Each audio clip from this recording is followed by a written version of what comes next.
నమస్తే ఆంధ్రప్రభకి స్వాగతం నేను ప్రియా కౌశిక్ కూటమి ప్రభుత్వంపై వైఎస్ఆర్ కాంగ్రెస్ పార్టీ ప్రకాశం జిల్లా ఇన్ఛార్జ్ బూచేపల్లి శివప్రసాద్ రెడ్డి తీవ్ర స్థాయిలో ధ్వజమెత్తారు. గిద్దలూరు పట్టణంలోని విట్టా సుబ్బారత్నం కళ్యాణ మండపంలో నిర్వహించిన వైసీపీ విస్తృత స్థాయి సమావేశంలో ఆయన మాట్లాడుతూ కీలక వ్యాఖ్యలు చేశారు. ప్రజల మద్దతును గెలుచుకోలేని కూటమి నేతలు వైసీపీ నాయకులపై అక్రమ కేసులు పెట్టి వేధింపులకు పాల్పడుతున్నారని ఆరోపించారు. చంద్రబాబును నమ్మితే భవిష్యత్తుకి షూరిటీ కాదు, మోసం మాత్రం గ్యారంటీ అని ఎద్దేవా చేశారు. ఈ క్రమంలోనే పార్టీ శ్రేణులకు ధైర్యం చెప్పిన ఆయన వచ్చే ఎన్నికల్లో మళ్లీ జగనన్న ప్రభుత్వం అధికారంలోకి రావడం ఖాయమని ధీమా వ్యక్తం చేశారు.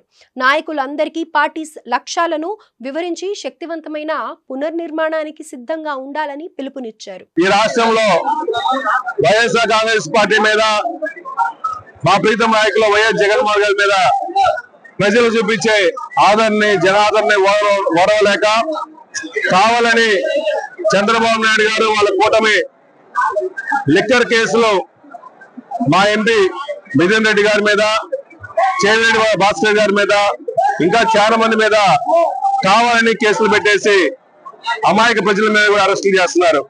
ఈ రాష్ట్రంలో గత మా ప్రభుత్వం ఉన్నప్పుడు, జగన్మోహన్ గారి ప్రభుత్వం ఉన్నప్పుడు లిక్కర్ మొత్తం గవర్నమెంటే మొత్తం సేల్ చేసింది. గవర్నమెంట్ షాపులే సేల్ చేసినాయి. అసలు లిక్కర్ స్కామే లేకుండా ఉన్నప్పుడు కావాలనేసి ఇబ్బంది పెట్టాలని చెప్పి వైఎస్ఆర్ కాంగ్రెస్ పార్టీ నాయకుల్ని, జగన్మోహన్ గారి చుట్టూ ఉండే మెయిన్ నాయకుల్ని ఇబ్బంది పెట్టాలని చెప్పేసి లిక్కర్ మాఫియా అని చెప్పి స్కామ్ అని చెప్పేసి ముసుగులో ఈ రాష్ట్రంలో ఎంతో మంది ఎంపీలని, ఎక్స్ఎమ్మెల్యేలని, మినిస్టర్ని అరెస్ట్ చేయడం నిజంగా చాలా బాధాకరం. దీన్ని పూర్తిగా ఖండిస్తున్నామని చెప్పి సభాముఖంగా తెలియజేస్తున్నా. చంద్రబాబు నాయుడు గారు వచ్చిన తర్వాత ఈ రాష్ట్రంలో లిక్కర్ ఎక్కడ పెట్టినా విచ్చలవిడిగా లిక్కర్, ఆ షాపుల మీద 15 రూపాయలు 20 రూపాయలు వేస్తే ఎక్సెస్ అమ్ముతున్నప్పటికీ చాలా మంది బిల్ షాపులు 10 లక్షలు 20 లక్షలు పెట్టి బిల్ షాపులు పెట్టి ప్రతి ఊరికి 20-30 బిల్ షాపులు ఉంది. అరాచకంగా ఎక్కువ డబ్బులు వసూలు చేస్తుంది. ఇది స్కామ్. గానీ మా ప్రభుత్వంలో డైరెక్ట్ గా గవర్నమెంటే లిక్కర్ అమ్ముతుంది, అది స్కామ్ కాదు. కావాలని కక్షపూరితంగా చంద్రబాబు నాయుడు గారు వాళ్ళు కూటమి చేస్తున్నారు. దయచేసి ఇటువంటి ఆపాలని చెప్పి మనస్ఫూర్తిగా కోరుకున్నాము.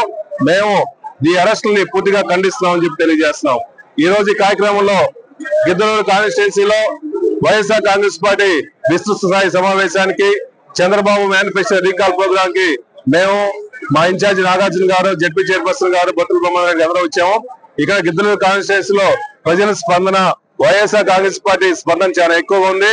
వైఎస్ఆర్ సిపి కార్యకర్తలు ఎంత ఇబ్బంది పెట్టినా కూడా మా నాయకుడు 2029లో ముఖ్యమంత్రి చేసుకోవడం కోసం ఎన్ని కష్టాలు పెట్టినా మేము జగన్మోహన్ గారి కోసం అండగా ఉంటాము. నాగార్జున ముఖ్యమంత్రి ఎమ్మెల్యేగా చేసుకుంటామని చెప్పి అందరి కార్యకర్తలు అందరూ ధైర్యంగా ఉన్నామని చెప్పి మనస్ఫూర్తిగా తెలియజేస్తున్నాం.